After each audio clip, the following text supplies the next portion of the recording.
আজ আমাদের ডুয়ার্স যাত্রার প্রথম দিন। ডুয়ার্স যাব এটা শোনার পরেই প্রথমে যেটা মাথায় আসে সেটা হচ্ছে জঙ্গল সাফারি করব। কিছু করি আর না করি জঙ্গল সাফারি কিন্তু করতেই হবে।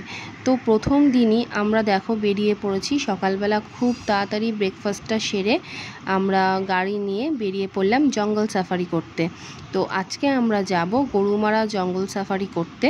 তো খুব এক্সাইটেড ছিলাম, জীবনে প্রথমবার জঙ্গল সাফারি করব। তো দেখতে দেখতে আমরা মেন রোডে উঠে গেলাম। আর আমরা যে গাড়িটা করে জঙ্গল সাফারি করছিলাম দেখো সেটা পুরো একদম হুড খোলা গাড়ি, জিপ গাড়ি। তো এই গাড়িতেও আমার ফার্স্ট টাইম ওঠা। তো গাড়িতে উঠেও এত ভালো লাগছিল, বিকজ এটাও আমার ফার্স্ট টাইম এইরকম একটা গাড়িতে চড়া।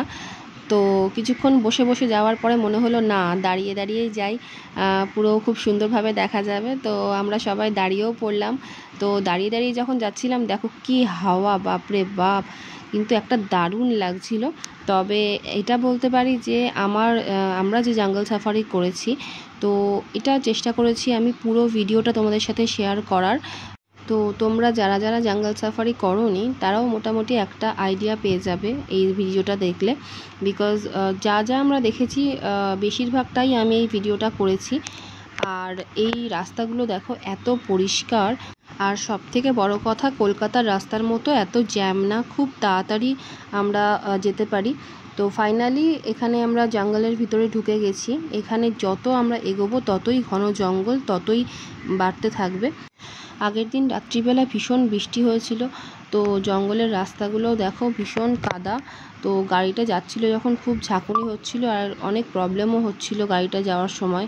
তো যাই হোক, অনেক কষ্ট করে আমাদের ড্রাইভার দাদা গাড়িটা নিয়ে যাচ্ছিল, কারণ রাস্তায় অনেক গর্তও ছিল, তো সেখানে গাড়িটা চালানো খুব অসুবিধা হয়ে যাচ্ছিল। তো যাই হোক, আমরা মোটামুটি ঠিকঠাকই এখানে যাচ্ছিলাম। তো শুধু আমরা নয়, আমাদের পরপর দেখো কত গাড়ি আসছে, সবাই কিন্তু জঙ্গল সাফারি করছে আর সবাই কিন্তু ভীষণ এনজয় করছে। তো দেখো আমরা আরও ভিতরের দিকে চলে যাচ্ছি আর আরও জঙ্গলটা বাড়তেই থাকছে।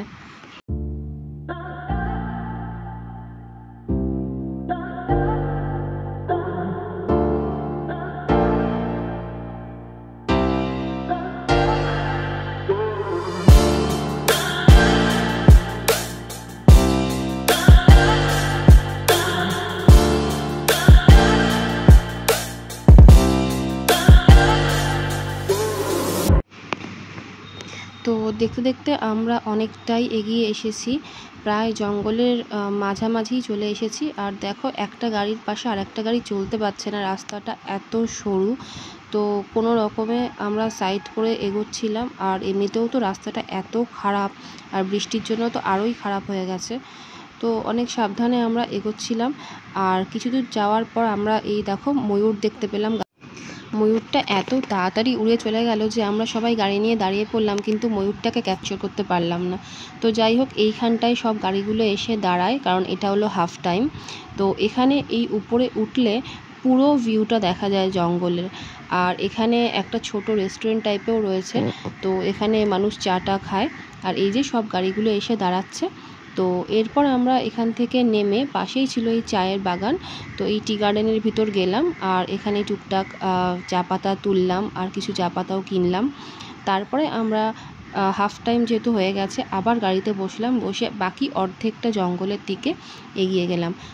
যতই এগোচ্ছি ততই যেন আরও ঘন অন্ধকারের মধ্যে ঢুকে যাচ্ছিলাম। আর উপরের দিকেও এত গাছ, মানে স্টেপ বাই স্টেপ গাছ দেখা যাচ্ছিল, মানে যেগুলো আমরা হয়তো ভিডিও করলে এত ভালোভাবে দেখাতে পারি না, কিন্তু সামনে থাকলে বোঝা যায় যে কত গাছ, কত অন্ধকার। জীবনে প্রথমবার এত জঙ্গলের ভিতরে ঢুকলাম। এটা আমার প্রায় 5 মিনিটের ভিডিও, কিন্তু আমরা যখন জঙ্গল সাফারি করেছিলাম তখন প্রায় 1.5 ঘন্টা ধরে আমরা এই জঙ্গল সাফারি করেছিলাম, 1.5 ঘন্টা জঙ্গলের মধ্যে ছিলাম। তো একটা আলাদাই এক্সপিরিয়েন্স, একটা আলাদা ভালো লাগা। তো কপাল ভালো থাকলে এখানে যখন তখন হাতি, নেকড়ে বাঘ এগুলো দেখা যায়, কিন্তু আমরা হাতি দেখেছিলাম রাস্তায়, কিন্তু এই জঙ্গলের ভিতরে কোনো হাতি, নেকড়ে বাঘ কিছুই দেখতে পাইনি।